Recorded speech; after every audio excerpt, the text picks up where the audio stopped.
CardGamesTV1 Podcast, episode 18. The state of the Dragon Ball Super community. Just some thoughts that I had.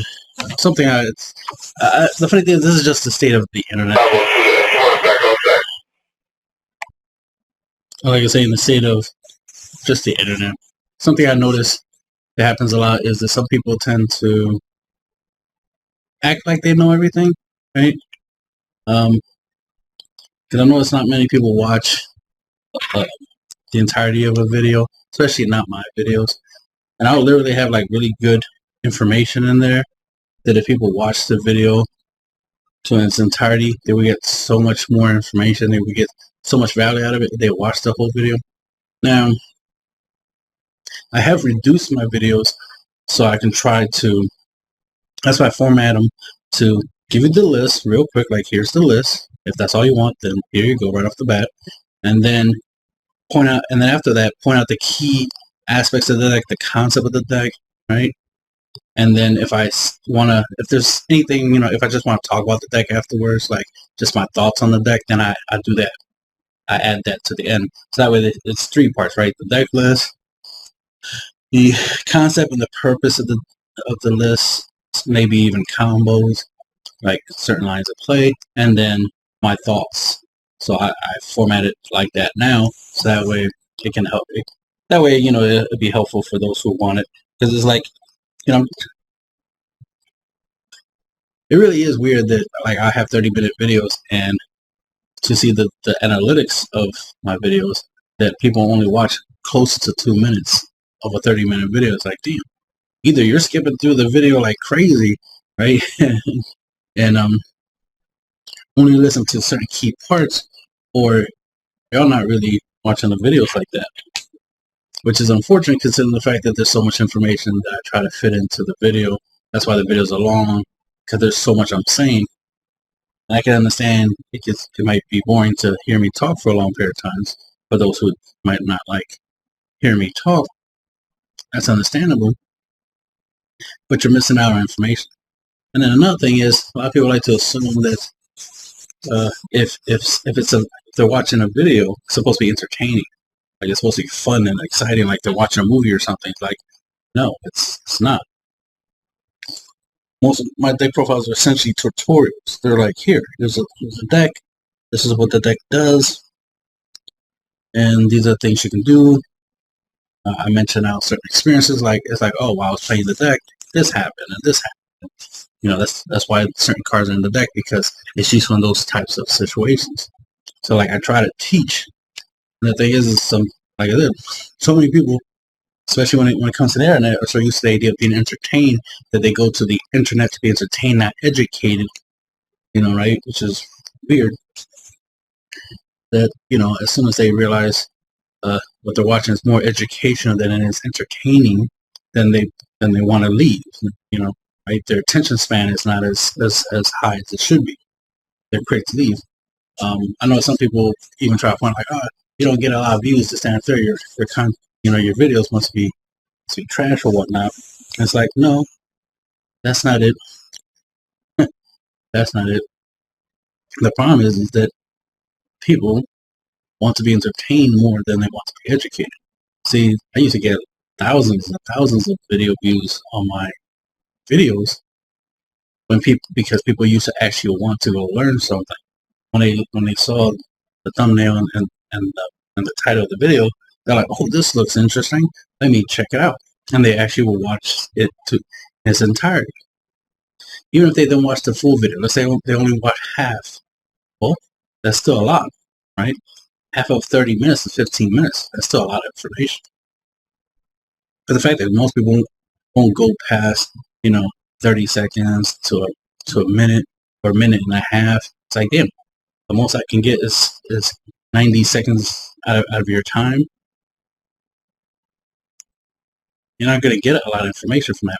Another thing I hate that I noticed is that I'll get like comments literally asking me questions about the deck, even though all the answers to those questions are literally in the video. Which is weird. It's like, why didn't you just watch the video? The video answers everything. Right? So because of that, I was like, okay, let me format the videos shorter, try to get certain key points out real quick, and just try to condense as much information as possible into the video without saying too much, so that way I don't spend too much time making the video just for what to be ignored. That's the other thing is, like, I have a long video, but then it gets ignored as if like if there's no value in there. It's like there's tons of values in there. That's why it's 30 minutes long, because there's a lot of value in there. But people want to not enjoy the value. And it's like, okay, well, y'all are the ones missing out on stuff, because I already know what's in the video. Like, I already know the information, the knowledge that I put into the videos. Right? I already know what I know. Right? It's a lot like how I used to be in school, where there'd be kids acting up in the class, misbehaving, not listening to the teacher, not paying attention to the class, to the information the teacher's trying to share. I remember, a couple teachers saying this thing. It's like, I already know all this stuff. I'm not saying this for my health. I'm not sharing this information for fun. This is for y'all. I already know all this stuff. Y'all the ones who don't know, which is why y'all should be paying attention. And that's a true statement. It's like, it's true. It's like, yeah, they don't know. And I've seen those same people who played around in class or didn't pay attention. I see them struggling in life. And it usually has to do with money, right? It usually has to do with better money management, right? Using money right. It's like, well, if they pay attention to math class, they'll be better with managing money. They'll be better at life. But they chose to be ignorant, and that's what happens. You will be ignorant. That's why it's funny that we have a device called a smartphone, but no one uses it to get smart. There was a time, though. That's the thing that gets to me, that I keep seeing. It's like, there was a time when people used to care. People were interested, right? It's just that over time, the newer player base versus the old player base, big difference. Older players, they valued, and they knew they didn't know everything. So when they saw a video that had to do with something, deck profile, they watched the whole video, because they wanted to know what they didn't know, because they knew they didn't. But you got players nowadays think they know everything. That's why you got more net deckers now than you did in the past. In the past, net decking was rare. Only a few people did it. But then now it's like everybody acts like that's what you're supposed to do. That's how you play the games. You're supposed to net deck. It's like, no, you're not supposed to net deck. You're supposed to actually learn the game and learn how to be good at it. You're not supposed to net deck. Net decking is no different from being in a class, right? And then when there's a test, you always cheat. You always look over and copy the answers to somebody else's test. You don't learn from that. You're in the classroom for a reason. You're in the classroom to learn the subject. That way you don't have to cheat or net deck, right? So if you learn how to play the game, you never have to net deck, because you already know how to play the game. So then you'll play the game the way you know how to play it. That's one of the things I tend to focus on, is they always try to find ways to win the game faster, to just win the game in general. And just the concept of winning, right? Just the idea of like, okay, what do I need in order to win? I need to do this turn 1, turn 2, I need to do this turn 3, I need to do this turn 4, I need to do this, right? And the goal is to deal 8 damage. It's not that hard in this game, right? The first 4 damage is the easiest, the next 2 requires a little effort, and the last 2 is the hardest. That's it. A simple concept. It's been true since 2019. It's been true that the game is that easy, right? So since it's that easy, everything you do should be focused on that element. When I play, my main focus is not to deal 8 damage. The focus is actually to deal the last 2 damage. Technically, to just do 4, because the first 4 is the easiest. So you don't even have to be that good at the game to deal 4 damage. You know what I mean? My grandma could do 4 damage easily. That's how easy it is to do 4 damage in this game. So then the last 4 is all you really have to worry about. So then you have to focus on building a strategy and playing in a way that you can deal the last 4. That's what you got to focus on, dealing the last 4. Focus on bypassing blockers, negates, and your opponent's ability to out-combo your attack. Ultimately, that's the main one you got to focus on the most. Your opponent's ability to out-combo your attack. So your opponent's hand size is important. It's something you need to take into account, because it's not too difficult to avoid blockers, because blockers are typically battle cards, unless it's a unison that's a little bit harder, right? That's why I like blocker unisons. A little bit harder. But if it's a battle card that's a blocker, not that big of a deal. Because you just play battle cards that KO battle cards, right? Simple as that. But then, negates, unless you have like counter, right? Or you wait until they're tapped out, so there's a higher chance they can't play a negate, you know. So that's like the strategy for that. But there are some free negates, like, you know, cards they could play even when they're tapped out, like Baby Hatchiyak is the blocker negates and the sparking negates. Since those exist, it makes it a little bit harder to rely on your opponent tapped out, because there's, you know, your opponent still has some options. But the thing they always can do is try to out-combo your attacks, which is what you need to focus on the most, is focus on figuring out how to prevent that. Right? How to prevent them from out-comboing. One way is for you to have more combo power, right? It's one way.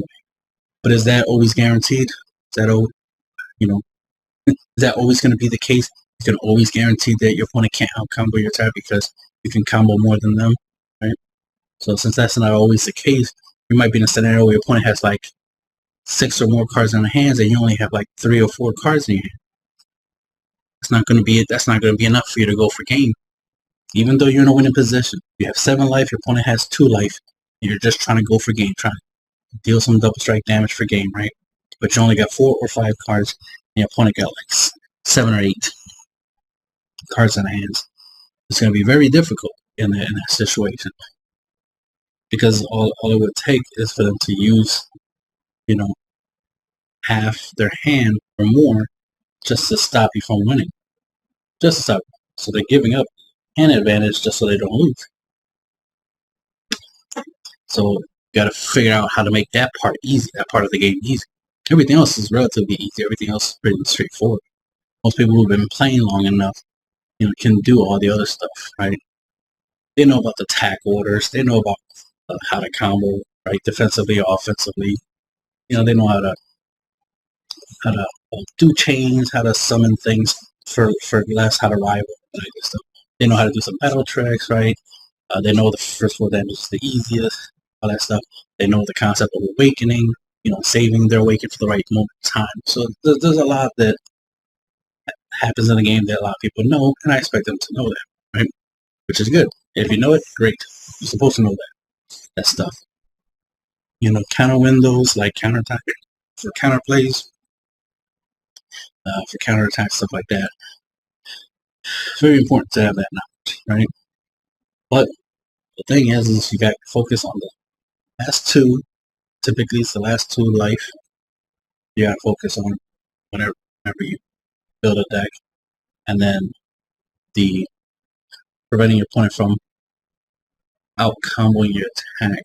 The second thing would be, you know, obviously a negate, like a free negate. You gotta try to avoid free negates and make sure your opponent can't out combo your attacks. And like I said, it's not that much. You know, once you get to that point, that's the point I'm at, where it's like, I don't need much to do a lot of damage. I don't need much to win. You know, so the game is very, very easy for me now at the level that I'm at. All I have to focus on is dealing the last 2 damage and avoiding opponent's ability to outcome.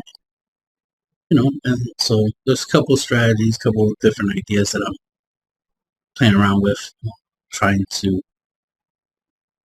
solve those 2 issues, right? Burn is one of those, right?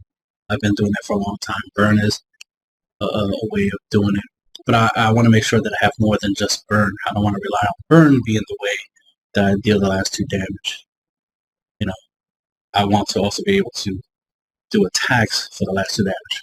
So the newest thing that I'm doing is playing with the idea of just swinging with leader in unison, preferably a leader and a unison that has double strike, dual attack, that kind of stuff. So that way I can get a lot of attacks in per turn, especially late game, but don't have to commit to setting up play. I don't have to worry about playing stuff. I'm also trying to bring back some overwhelming, right? Trying to bring back some overwhelming. Trying to focus on having more 30Ks. That was a thing for a while. Promoting the idea of using 30K attackers and dual attackers, and trying to get as many things that have double strike, because it is to try to deal the last 2 damage, right? Try to deal the last 2 damage. You want 30K base, because if you do combo, you want to start off with a 30K attacker when you combo from, right, against your opponent's a 15K leader. You don't want to have a 15K battle card, right, or leader or unison or whatever, attack your opponent's leader and then combo from that, right? You rather your base be 30K, not 15K. So that's what I've been focusing on, the idea of trying to implement and incorporate more 30K cards into the deck. Try to make sure there's a good amount of that. Also, a new thing I want to incorporate more into my decks, hand control. Try to incorporate a little more hand control. Because most decks already are good at drawing cards, so it won't be that hard for me to get a decent hand size. But since it's easy for me to draw cards with decks, that also means it's easy for my opponents to draw cards with their decks, right? So I prefer to mitigate their hands. Instead of adding more draw power into my decks, I'd rather add hand destruction cards into my decks, so that way I reduce my opponent's hand size. Because my hand size is already going to be increased just by me playing the deck. My deck is already going to incorporate the ability for me to draw to leader, unison, whatever, right? But I definitely want to make sure that my opponent's hand's not getting bigger. So playing stuff that's crit and doing some hand destruction be ways that help you, mitigate your opponent's hand size. So you want to try and incorporate those types of balance. So 30Ks, dual attack, critical, hand destruction,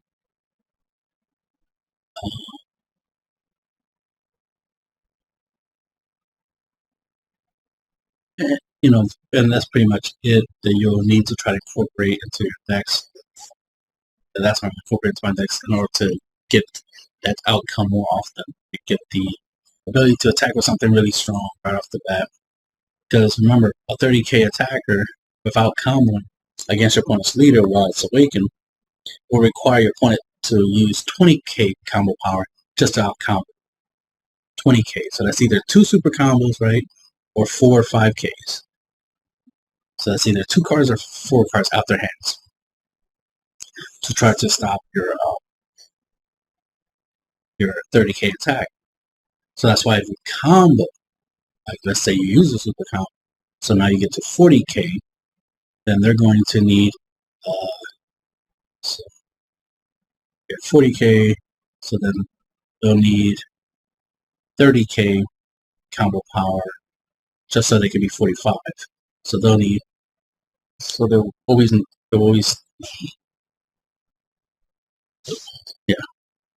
so they'll need an extra 10K. So they'll need 30K to out combo your attack. So again, that's either 6 cards out their hands, 6 battle cards that are 5Ks, or 3 super combos. And if you can go higher than that, obviously you always want to go higher numbers. I'm just saying as a base number, as a number you could try relying on is 30Ks, 40Ks. So I've been looking at some battle cards that have 30K attack, 35K attack, 40Ks, even some 25Ks just in case. Especially if I could play them for free, for very, very cheap. Looking at that.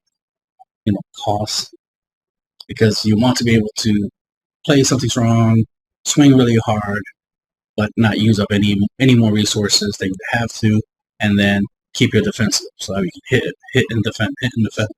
So you want to get to a point where you're not tapping out to make too many moves.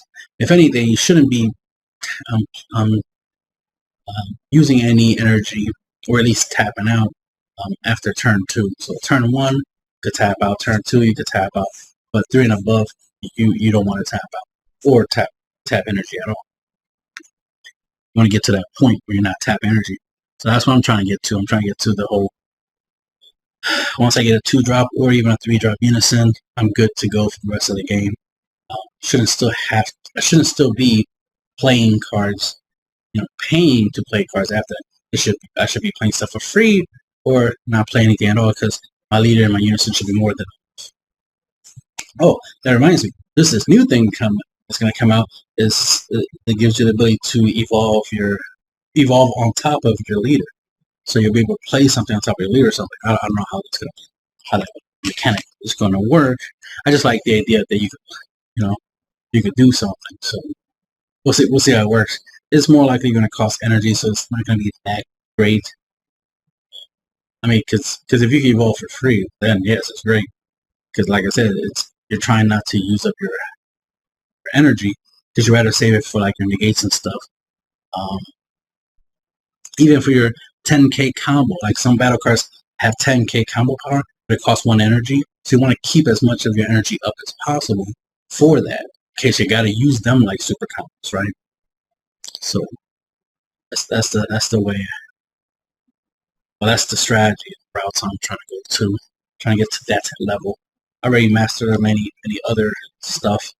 I'm trying to get to that point where I'm just focusing on leader and unisons, and just go that route. Same thing as trying to use leader and unisons more of a win con, which is what I'm trying to say. Use leader and unisons more of a win con than to actually have a battle card in the deck that's a win con. Because usually you gotta have stuff to accompany. Like for example, you need the card to have barrier, you need the card to have deflect, and then you need the card to be cheap, but you also need it to be powerful enough to win you the game. There's so many factors that you have to take into when it comes to using a battle card as a finisher. So what I'm trying to say is, I'm trying not to use battle cards as finishers. So I'm trying to lean away from that. I want to use battle cards more for early game, pressure, swing, some big 30Ks at my opponent, just to greatly increase the chances of me dealing the damage early game, and then late game, just focus on leader and unison swings and keep my defenses up, and then just win the game that way. Right? Just keep that up. So that's why playing more battle cards, pretty much if all that's another thing, if all your battle cards not only being relatively strong, but also have the defense. Or if your battle cards are weak, at least they be negates, right? So try to bring back the 1 energy negate battle cards, some other battle cards that can negate attacks, but allows me to put something strong on board. Stuff like Topo, stuff like that. Those types of cards always been good, because it helps you negate attack or attacks, but it puts a body on relatively strong body. So focusing on the types of battle cards that can be used as a defense but also offense is something I want to lean towards. I've always liked that idea. I always wanted to make sure that my battle cards can defend me, but also allow me to clap back, right, to hit my opponent back. So there's a lot of newer cards that are pretty cool. A lot more battle cards have the negate an attack, and then they're relatively strong. So I noticed that that's a pattern that Bandai's been putting out there. Battle cards that are strong, that negate attacks. It's like, yes. So I like to see, just like battle cards that can negate attack, but also are blockers, so you can block 2 attacks. That's always nice, right? So that's a pattern I've been seeing. So of course I'm focused on the idea of trying to incorporate that into decks. Like, for example, you don't want your negates to only stop one attack. You want them to at least be able to stop 2 attacks. So that's what I'm focusing on, is battle cards that can negate 1 or more attacks. Preferably, hopefully they have 15k and above attack power. You know, can't expect them to be 30k and stop attacks, right? That'd be asking for too much. But if it happens, it happens. Hey, I'll take it. But like when it comes to like 30k attackers, though, I'll need them to be overwhelm battle cards, since I pretty much only need turn anyway. Overwhelm, some type of 30k I can cheaply bring out for like 2 up to 3 at most costs. If I can bring them off for 1 cost, that'd be nice. That kind of stuff. What else? Obviously, I've been incorporating ultimates, usually because they're 40ks, can't read that attack power, and they're usually really good finishers, but they have a really cool ability that can definitely help you out. Like Baby Hatchet, for example, Uphand, Time Patrol Maiden, you know, stuff like that. Supreme Kai of Time Brainwash, you know, those types of ultimates, they are really useful, obviously. Even the other Supreme Kai of Time, the original. These are good cards to use and have, because they're strong and they have really good effects. But there are some other cards that are lower cost that you can use to help you out in matches. Can't remember their names right now. There's one in particular that I just bought. It's a Goku. It's a 6-drop. You could use it to negate an attack. Comes into play rest mode. Once in rest mode, basically becomes a deadly defender, which I love that. So it's like, oh, so it's kind of like a Baby Hatchet. But I can have 4 of them in my deck. They're cheap. They cost me less than $1.50 each copy. So you can play set. Well, actually, I ended up accidentally buying 2 playsets, but that's for a different conversation. Ended up buying 2 playsets. That's cool. That just means I could put one playset on one deck and another one for deck building, so it's not. I do have 2 blue decks. I'm going to put in this Monster deck, but I do have another blue deck, so I could put it in there. So it wasn't a problem that I accidentally had 2 playsets, because I actually had 2 decks I could put them in, because it's a good card. And it works like Baby Hatchet. It has triple strike, but I think it's a 20k. That's the only thing. Man, if it was a 30k, it'd be beautiful. Pretty much perfect, right? But it has deflect, barrier, 20k, triple strike, deadly defender effect, ability to negate an attack, and it could be as cheap as 3 blue to play, based off of how many energy your opponent has, or some shit like that. So the more energy your opponent has, the cheaper it gets. So that is pretty awesome. But the cheapest you can get it to is 3 energy, if I'm right. And that's the idea. It's like, boom, pay 3, drop it, boom, basically Baby Hatchet. So could potentially get me a couple more turns. Get me another turn, and that's a big deal, especially when you have 20k triple strike body. You can swing with it, dump your hand into it, and go for game, right? So that's the kind of stuff that I'm looking on, focusing on, trying to get into the habit. Definitely got to do some more play testing soon to try out some of these new tactics. We're trying to make sure that the way I play is unpredictable. Because that's another thing I noticed, is that some people watch my videos and not understand how the deck is played, even though I explain how the deck works and stuff. But to a certain degree, I understand that it's like, yeah, my play style is different than most people play style. Like, the way I play is not the same way a lot of other people play. I'll try to do 4 to 6 damage before turn 3. Most people don't do that. Most people will try to do 1 damage turn 1, maybe 1 more damage turn 2, try to do 2 damage turn 3. Like, they'll try to do those things, but they just play differently than I do. So it always seems a little weird that it's like, damn, it's turn 4 and you only dealt your opponent 4 damage. shit, I would have them down to 2 or 1 life by turn 4. And I still have like what, 6 life at the time. So like I'll be in the winning position. All I have to do is just, clutch out the win, right? Just make sure I finish my opponent off. So it'd just be weird to see people, not do a lot of damage in the first couple turns. But hey, anyway, play whatever works for you.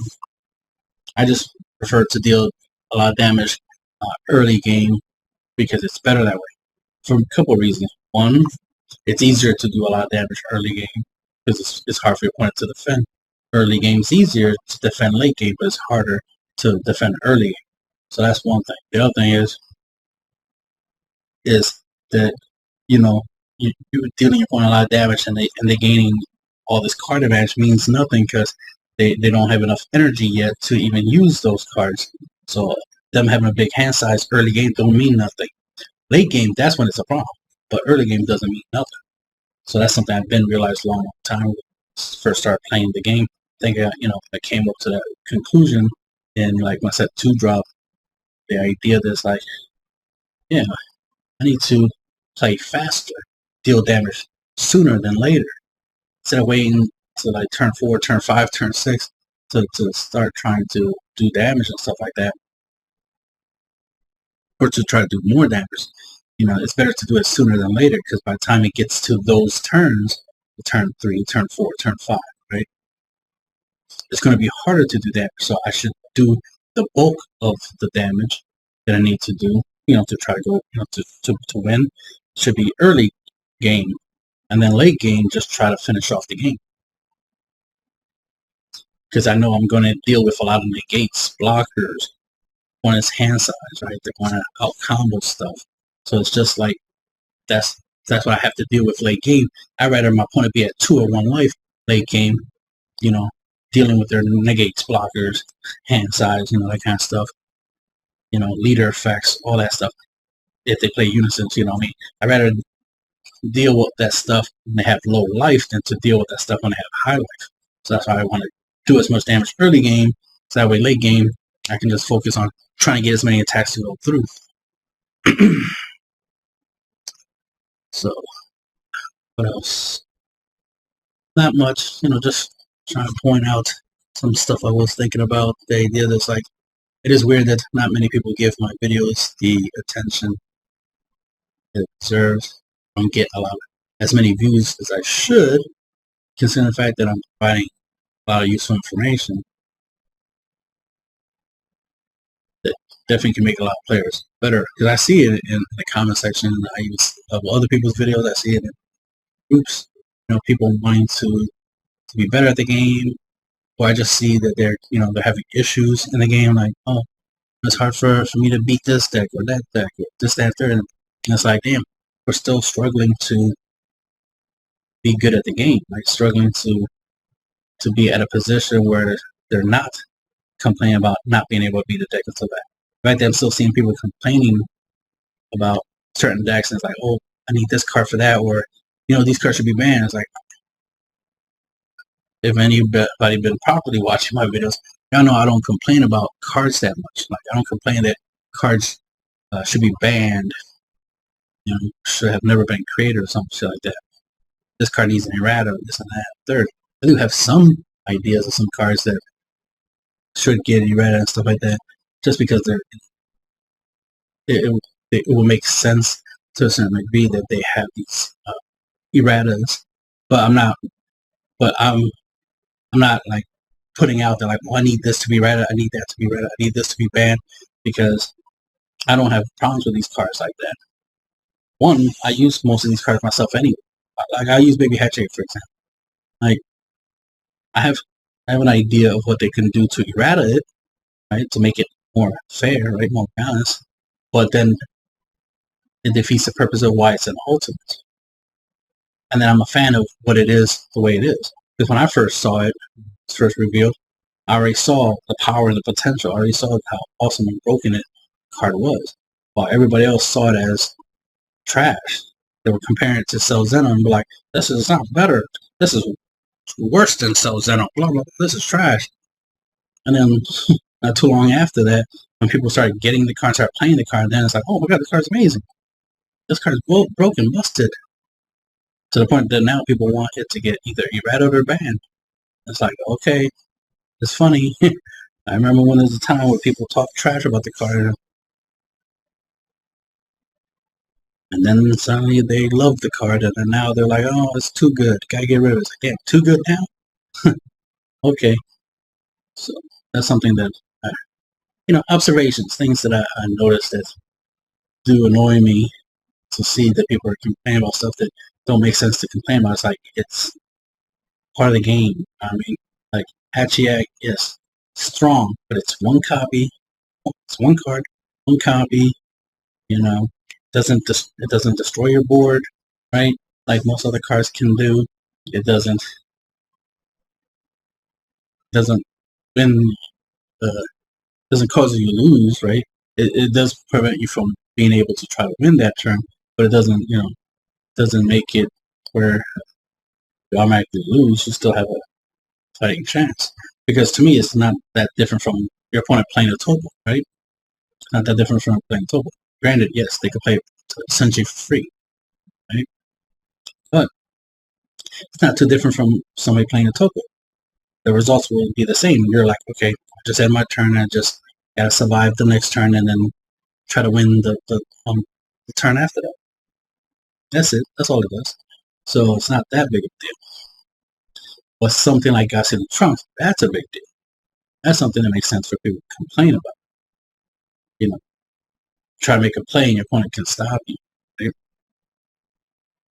Now, granted, we have stuff that's deflect, but that's more reasons why I'm like trying to get away from playing battle cards as my win con, because my opponent has, especially if they don't have deflect. So if they have deflect, then it's like, yeah, deflect win con, awesome. But they don't have deflect, that becomes an issue because then God Sealing Trunks can be a problem. Granted, you have to play Blue Unison, but it's the fact that if you are playing Blue Unison, then you have this free counter. You have this free card that says no, which is more devastating than, a card that's like, hey, stop. A no is worse than a stop. Actually, a stop. God Sealing Trunks is a no. See the difference? It's far worse. But I'm used to God Sealing, and it's like, all I have to do is just circumvent it and improve myself as a player, so that way it's not a problem, even though it's clearly a problem for most people. But it's part of the game, right? You always need to focus on improving yourself instead of trying to change the game to, meet your standards, right? It's like, that's another thing that annoys me, is people trying to make things their way. That's why you'll literally have somebody who does take the time to look at my deck list, right? And then try to tell, and then when they notice there's no super combo, for example, then they want to tell me that I should have super combo. It's like, stop trying to tell people to do things the way you do things, right? See, I share the way I do things, whether you use it or not, that's up to you.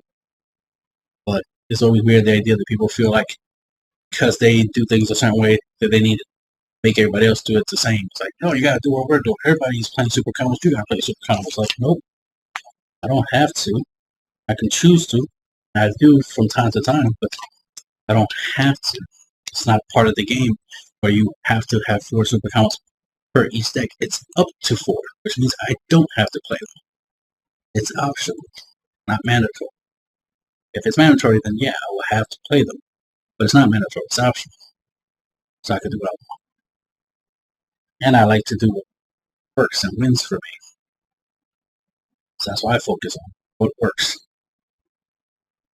But that's the thing I see, man. A lot that happens. People trying to tell other people, like, you need to do this, you need to do that. Change your deck profiles to be like this. Why? So that way I can enjoy them. So, well, that's a you problem. You're going to change my list, because unlike Bandai, I don't have to listen to you. Yeah, ironically, Bandai doesn't have to listen to the player base either, but They want to cater to the player base, then that's on them. Many card game companies out there already experience how it is when you cater to the player base, and it usually never pans out too well. When you cater to the player base, it's always worse than when you don't. That's what I'm trying to say. Not that, things couldn't go wrong. Right? I'm just saying that when you cater to the player base, it tends to go wrong more. Because it's the whole selfish aspect. The thing is, as long as the company's not selfish, and the player base is not selfish, then, things can be balanced out. The problem is when either one is at the extreme. If you cater to the player base, they're going to go to the extreme, and they're going to demand so much that it's going to ruin, the game in general, right? Because they'll be selfish. They'll be like, well, this needs to be banned because I can't win the game as often because people are using this card. So ban it so that way I can win more. But that doesn't help out the game, right? It definitely doesn't help out every player. It only helps out those few players that wanted it banned, right? So then you're going to inadvertently hurt other players, by doing that. By catering to some players, you're going to hurt many others. So that's why it's not a good idea to cater. That's why it's better off to have a stance of like, hey, this is the way the game is. This is you either play it or not. The choice is that is up to you. What we're not going to do is change the game to cater to you, to make it easy for you, but inadvertently makes it hard for everybody else or less fun for everybody else, and then it just ruins the game in general. You know what I mean? Because I grew up with the idea of always playing video games on hard mode. I always liked playing games. It's just what I do. I've noticed some people that will put they'll play the same game I play it on easy mode, and then try to brag about them doing really good at the game. It's like, and then when I find out, like, wait, you were not even playing on normal mode. You were playing on easy mode. Brag about that. You were playing on easy mode. That's nothing. It's easy. It's called easy mode for a reason. We set video games to easy mode for our grandmothers and for our younger brothers and sisters, for them to have fun. We never put it on easy mode for actual gamers, for the grown folks, right? The grown players. Like, I always play games on hard mode. So it's always weird to see people try to brag about doing something on easy mode, and then the fact that you see people nowadays just expect everything to be easy. Everything has to be easy. No way can it be difficult. It's like, I need it to be easy. I need the game to be easier. I need the game to do what I want. It's like, I understand you want to play the game. I want people to play the game, but not at the expense of the game. I don't agree with that. I don't agree with making the game so easy just so you can have some people be happy that, oh yeah, this game is easy, I can play it. It's like, if you want an easy game, go play, solitaire or something, right? Or go play blackjack or something, like tic-tac-toe, rock, paper, scissors. Like, play something else, right? Go play something that it's already inherently easy. Just enjoy it, right? Flip a coin, that's easy, right? Just flip it, heads or tails, right? 50-50 chance. Go ahead, just go do that. Instead of trying to come into a game that's supposed to be complex, supposed to be hard, supposed to be a challenge. That's what makes it a game. That's what makes it worth you spending time on and money, is because it is difficult. The easier a game is, the less valuable it is. The more pointless it is. The more like, okay, now you're just wasting time and money on something that's easy, that's not even worth it. That's why you have people who cheat, and it's like, that's sad that you have to cheat at something, because it's like, then it defeats the purpose of the game. It's supposed to be challenged. It's not supposed to be easy. It's not supposed to, be guaranteed anything. It's a game. You're not guaranteed victory. You're supposed to earn it. That's the point. You're supposed to earn it. And if you're not interested in earning it or willing to earn it, then you don't deserve it. So therefore, you shouldn't be playing. I see a lot of people complaining about, like, card games or anything, and I tell them, like, you don't have to be involved. You can not play the game. You can go do something else. What shouldn't happen is that people cater to that. People think, act like you're right, that things should be easy for you and make it easy for you. No, let's not cater to people. Very see how society is falling because of catering. There was a standard. There was a standard for a reason. It's like you had to be a certain way to get the most out of life, right? Instead, we're catering to everybody, trying to make everybody happy, which causes the opposite to actually happen. Well, I talked long enough. That's the end of the podcast.